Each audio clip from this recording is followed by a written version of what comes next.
Give the people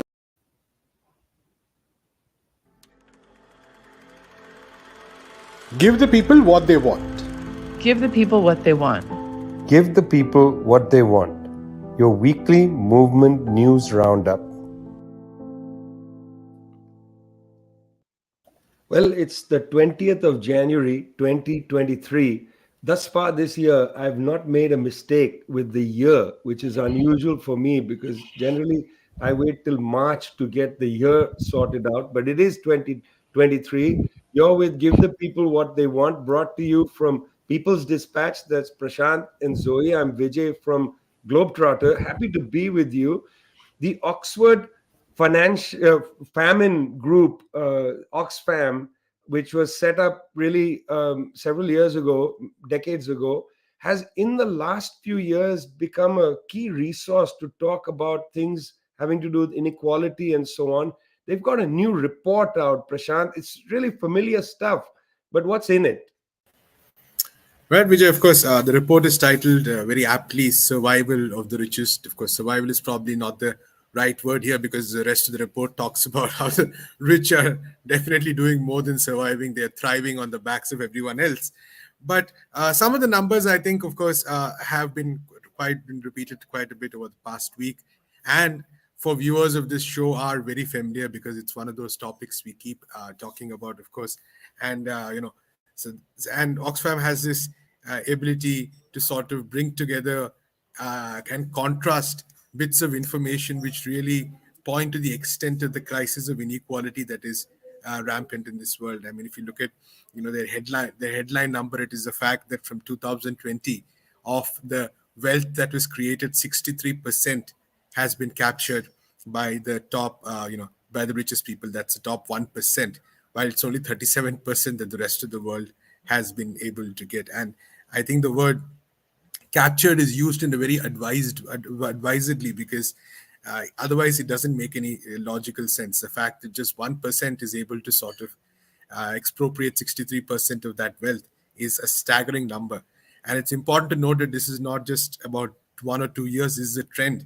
This is a worsening of a trend because over the past decade, it was about 50%. So now we're seeing it going into the 60s. And this really does not bode well for a planet in crisis, for society in crisis as a whole. And, there are lots of other numbers as well. And I mean, I think it's very important to note some of these numbers. The fact that for every $1 of global wealth that was earned by a person in the bottom 90%, a billionaire gained $1.7 million. So that's really a contrast. So the fact that a billionaire gains about 2.7 billion a day in terms of their wealth through the course of a year. But I think equally important is to actually look at some of the other aspects of it, which may not get as much attention, which is to do with taxes. And, this is a very, very key aspect of what Oxfam has been talking about. And I think what activists across the world have been talking about this, we talk a lot about the strikes that are going on. We saw around the strikes in France yesterday, UK, of course, roiled by strikes, but not just Europe. For instance, protests in Tunisia, protests in Sri Lanka, protests in Latin America, and so many of these places. The common slogan that emerges is that, when governments say that, hey, we don't have the money and so we have to do austerity policies. Hey, we don't have the money, we have to cut jobs. We can't give you more. I think what's the one thing everywhere people ask is, why don't you tax the rich? And what the Oxfam report does actually provide some of these numbers as well, which, for instance, they give the example of Elon Musk, who's paying a true tax rate of about 3% between 2014 and 18, whereas you have a floor vendor in Uganda who makes 80%, $80 a month and pays a tax rate of about 40%. And that example itself is kind of instructive. But equally more, I think, is something which Oxfam has pointed out before, which is what happens if you actually put not even a huge tax. No one is talking about seize the rich or expropriate all their wealth or anything of that sort. But even a 5% tax on the world's multimillionaires and billionaires could raise just $1.7 trillion a year. That's a huge number, $1.7 trillion. We talked about it in the context of the climate crisis, where the rich countries were supposedly not able to provide $100 billion a year. And this can raise just $1.7 trillion. And what can this $1.7 trillion do? It can lift 2 billion people out of poverty, fund shortfalls on humanitarian appeals, address hunger, address issues of climate change, etc., etc. So much can be done with this $1.7 trillion, and all it takes is just a 5% tax. So I think this really is, one of the most important political questions of our time at this point. That how long can this system endure with, how long can society endure without the super rich being taxed, or with the super rich actually being able to evade taxes in many countries. For instance, there's a number which says that in so many countries there's barely any inheritance tax, which means that an amount around the GDP of Africa is being passed on as inheritance to a next generation of oligarchs and plutocrats. So that really sort of shows the fact that this is not just 2023's problem or 2022's problem, but a problem that is going to go on for decades right now. So that's where we are at with the Oxfam report. Depressing numbers, but to be honest, nothing really new for people who have been following the struggles across the world. It's worth reading that report, I must say. It's pretty shocking. And if you want a little video on it, our producer Surangya has a little explainer at the People's Dispatch website. Go check that out. Meanwhile, in Argentina, Zoe, there's a meeting of CELAC, Community of Latin American and Caribbean Countries. Brazil was one of the authors of CELAC. Seems to be happy days. Brazil is back. What's happening in Argentina at the CELAC meeting?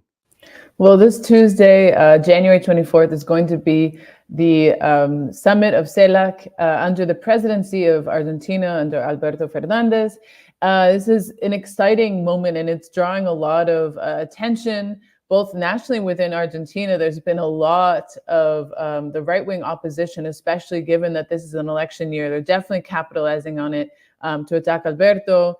Especially because of the participants. I'll get into that after. But one of probably the biggest exciting parts about this summit is that it's coming after the significant victories across Latin America and largely, as you said, Brazil being one of the founders and the largest country in South America in the region is a huge advancement. So under Bolsonaro, they had withdrawn from this regional integration platform. And so the return of Brazil really opens up many opportunities. It has the largest economy in the region.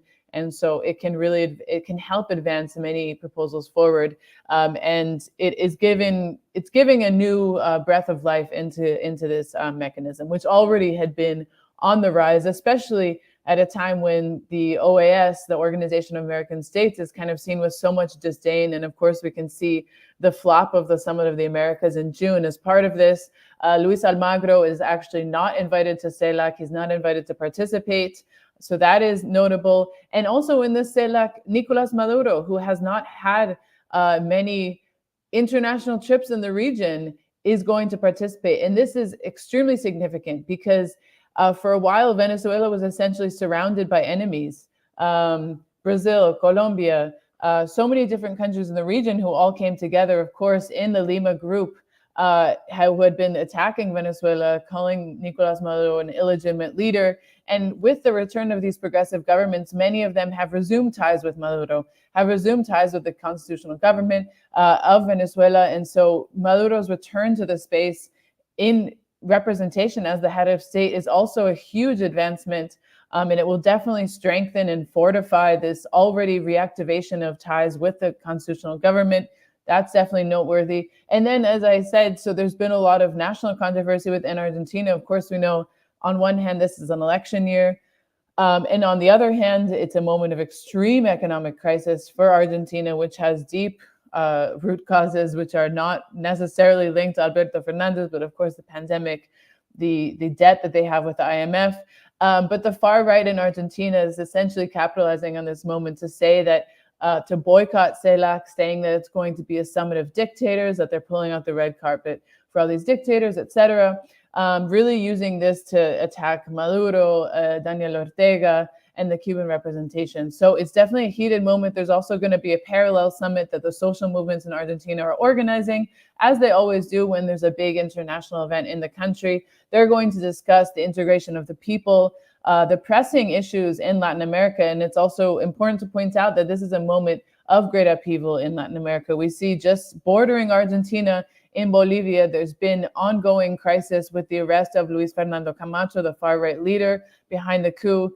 Other charges have been pressed against Janine Áñez, but it's a touch-and-go situation. The right is very angry, and of course, just to on the other border, we have Peru, which is of course undergoing a coup situation. So important time for Latin America, an important time for leaders to come together and evaluate, assess the situation at hand.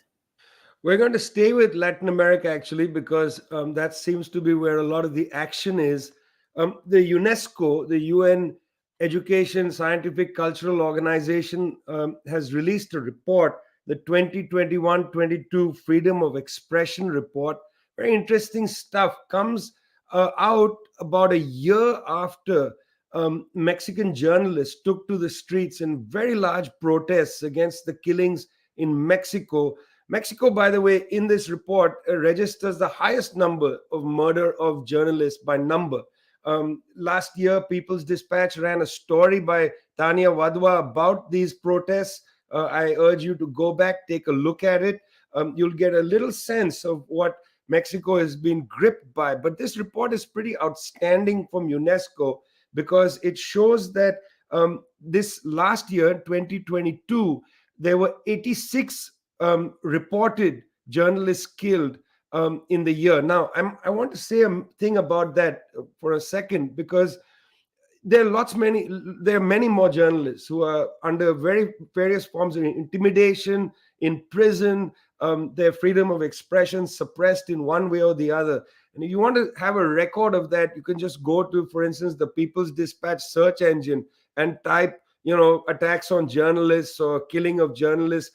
There's a statement up there in defense of Haitian journalists, who per capita actually are the greatest challenge. There are 9 killed last year, but that you got to see per capita is very high for Haiti. Again, I just want to emphasize that these killing numbers, I think, are actually deflated. The situation is much worse than that, but this is instructive.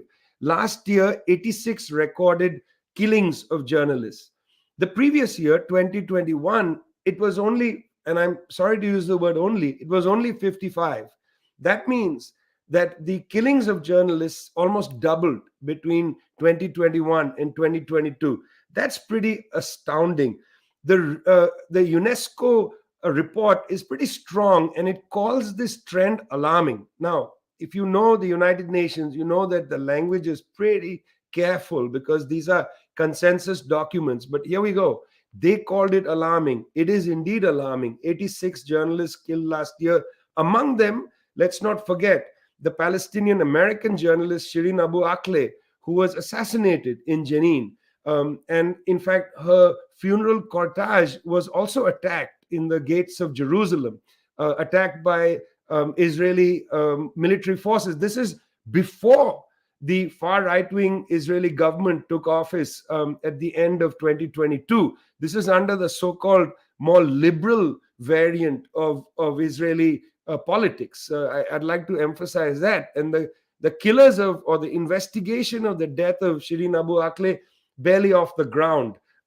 So she is one of the statistics in here.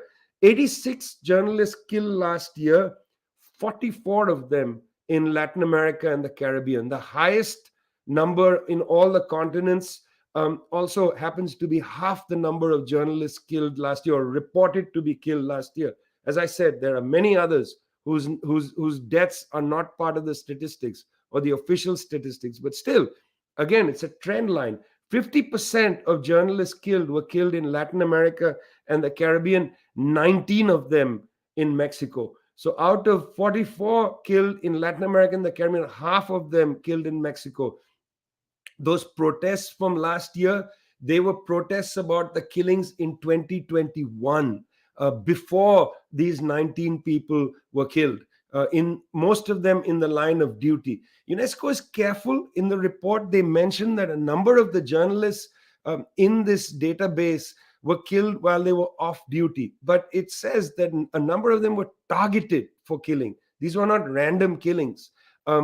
Fake news or the kind of use of social media to go after a journalist, to demonize the journalist, leads to some of these killings when they are off duty. That's something to pay attention to. It's very interesting how journalists get pilloried online. They get, humiliated and so on for merely reporting a story. We see this in many countries around the world, the kind of targeting of journalists within the confines of social media, and how that then departs from social media into attacks and so on, and killings. Lots of attacks against journalists. Again, these are killings that I'm talking about, not the attacks per se. Haiti at number 9. Please go to the People's Dispatch site, look and circulate that statement written by a number of people about the killings of Haitian journalists, and asking people to stand with Haitian journalists. Well, you're with Give the People What They Want, coming to you from People's Dispatch and from Globetrotter. Happy to be with you every week. Always looking forward to more and more of your selfies so that we can get a visual image of you watching our show. We love that, really. It's one of the delights, at least of my day. As I said, staying with Latin America. Zoe already mentioned at the border, Peru, and so on. At the border, Peru, Zoe, what is happening in that country? Well, yesterday in Peru, there was a massive mobilization in Lima, tens of thousands of people, also mobilizations in the south of the country as part of a national strike, January 19th. Also under the banner of the March of the Four Corners of Peru. This was the second version of this march, and essentially it saw caravans of thousands of people coming from the southern Andean region above all, but also from the north, also from the Amazonian region, coming and converging on Lima, bringing their political demands and making sure that the seat of power, which right now is the de facto government of Dina Boluarte, listens to their demands. They have been on the streets for over a month since Pedro Castillo was taken out in the legislative coup by the far-right parliament. They've been on the streets demanding the immediate resignation of the de facto leader, Dina Boluarte, demanding the closure of Congress, immediate elections, and a constituent assembly. And so far, the government of Dina Boluarte, what she has done is kill over 50 people who have been participating in these protests. But actually, some of the people who have been killed in the context of this violent repression haven't even been in the protests. They've been walking by, they've been coming back from work, but it basically has been to unleash horrific violence against the people of her country, to go on national TV and call them criminals, to say that these are illegal acts, to say that the public force has to respond in this way. Meanwhile, the media is saying that the police are confronting the criminals that want to destroy the country. It's a really, again, we keep going back to this story because it's so important to pay attention to. With just over 1 month and 50 people killed is not business as usual, is not the way that things should be going. The U.S. Embassy has released a statement yesterday after, giving complete support to the government of Dina Boluarte, calling for peace, and specifically saying that these violent protests should no longer be taking place. I think it's interesting where they're putting the blame of the violence. They express concern for the victims of the fatal violence of the police, but this is the situation. And so it's very concerning. And alongside these massive mobilizations, alongside this brutal repression of the people on the streets with tear gas, with live bullets, they're also engaging in a campaign of very dangerous criminalization of left leaders. We've seen many different headquarters and offices of left organizations in the country been raided. Someone we actually spoke to while on the ground in Peru, in Ayacucho, Rocio Melgar, she has been arrested, accused of terrorism and instigating these protests. Other leaders have been, as you said, using social media, far-right trolls going after journalists, going after left leaders. And all of this is happening. And for Dina Boluarte, the problem is the protesters. The problem is that they have unreasonable demands and that they're engaging in violent protests. So it's very concerning. I think it will definitely be a matter of discussion at the CELAC summit. I'm sure it will come up. It is unlikely. I don't think that Dina Boluarte was invited to participate in this. Unclear if there will be a delegation from the foreign ministry. But this is something we have to continue looking out for. The people show no signs of giving up the streets. Everything that's happened has only emboldened their protests and given them more reasons to continue. So we're going to be following this at People's Dispatch, of course. Well, it's a very important story, and we're not going to let this go for sure. I agree with you. Meanwhile, of course, in Northeast Asia, Prashant, the South Korean government, which is a government led by a man who is pretty reckless with his statements, almost inviting nuclear weapons into the country and so on. They've been going after people's movements. I was there in the outskirts of Seoul, where the truckers were on strike, a very large strike, which really hit the country. And now it seems that the government is intensifying things. Tell us what's happening to the Korean trade unions. Right. Of course, Vijay, before going to Korea, it's interesting to note that recently the president of Indonesia has expressed regret for the crimes committed by the Indonesian state at various points of time, including the brutal massacre of communist activists in the 60s, about anywhere between 500,000 to 1 million people killed. And what we're seeing in South Korea, interestingly, is a law which also sort of dates back to that era and has pretty much exactly the same kind of instincts, so to speak. So what the triggering incident, of course, was the one we're talking about, is the raid on the Korean Confederation of Trade Unions, one of the largest in the country. And this happened a few days ago. And interestingly, the charge that was leveled against the Korean Confederation of Trade Unions was basically the charges involved violating what is called the National Security Act of 1948. Now, it's important to remember a law like this passed during the height of the Cold War. And it's one of those laws which basically give blanket permission to the government to make associations saying that any of your critics are somehow associated with communism, and in this case, of course, North Korea, etc., etc. So the KCTU has been in the forefront of many of the struggles in recent times, and now suddenly their executives are, including and their affiliates, including one of the unions which works in the health sector, are being charged with, the violation of national security. In fact, the raid was carried out not just by the police but also by the National Intelligence Service, which kind of indicates, the gravity of the situation. Now, it's important to note that this is not just an isolated instance. Just that in the recent past, there have been other instances of activists, grassroots activists, also being targeted with some bizarre accusations of there being some kind of a spy ring, where the attempt is to somehow, bring say some popularized North Korea. I don't know what the idea is, but that's kind of what the allegation has been. And, if you look at the law, for instance, there are sections which talk about criminalizing meeting with North Korean officials, or praising or promoting North Korea and communism, etc., etc. Now, it's important to remember that just during the previous government of Moon Jae-in, there was actually a substantial effort to normalize ties with North Korea, and that was actually widely hailed across the world, because this is definitely already a very dangerous zone. It has been made worse by the fact that the United States has intervened with its new Cold War approach. So the fact that at that point of time there were peace initiatives was actually a very positive thing. But this government has completely scaled back on that, and now is indulging in this old Cold War rhetoric of, say, trying to paint North Korea as some kind of evil villain, which internal critics are cooperating with.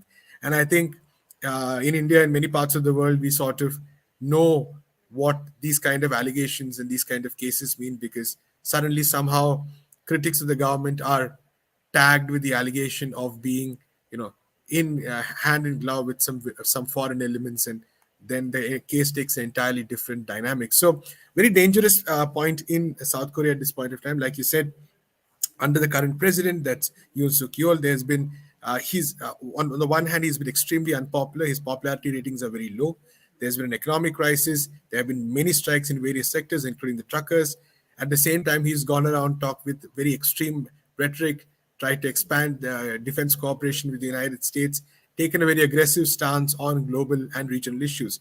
So all this together means a very bad time for that region, which is, like I said, a very dangerous, which is truly a flashpoint in global terms. So this internal crackdown is absolutely not going to help with that, and we have to see what's going to happen in this case in the coming weeks as well. Very important we keep up with this because it's part of the intensification, it seems to me, of conflict in Northeast Asia, with Japan, for instance, with its more pointed militarism, maybe even getting rid of sections of its constitution, Article 9, that block Japan from having a offensive posture and so on. Let's pivot a little bit to the western part of Africa, not West Africa itself. Well, it's hard to tell this story because if you're a news professional, you'd write that there's a clash on the Nigeria-Cameroon border.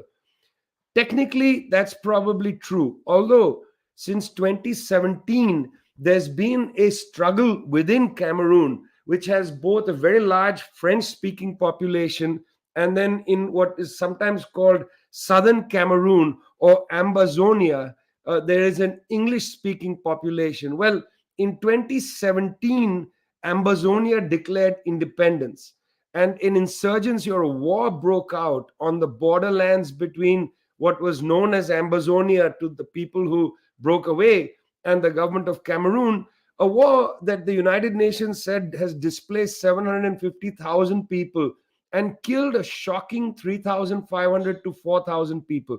I want you to actually just pause with those numbers, because those are shockingly high numbers for deaths in war, shockingly high numbers for displacement of people. But I'm going to lay a bet with our viewers and listeners that they absolutely have never heard of the war within the Cameroons. I bet they've never heard that, despite the fact that Cameroon only comes, or maybe because of the fact Cameroon only appears in international news when it comes to its football team, which is a very good football team. But this conflict has gone under the radar for the international media largely. The conflict between Ambazonia and Cameroon. Well, in recent months, that has not abated at all. It's hotted up.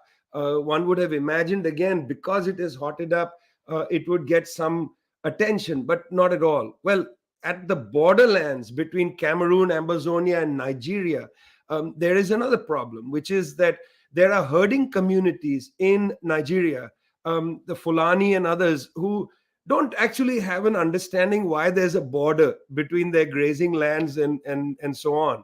And they've routinely crossed the border. Now, I want to also inform people that in 2018, the African Union passed a remarkable text, and I'm going to read the entire title of the text.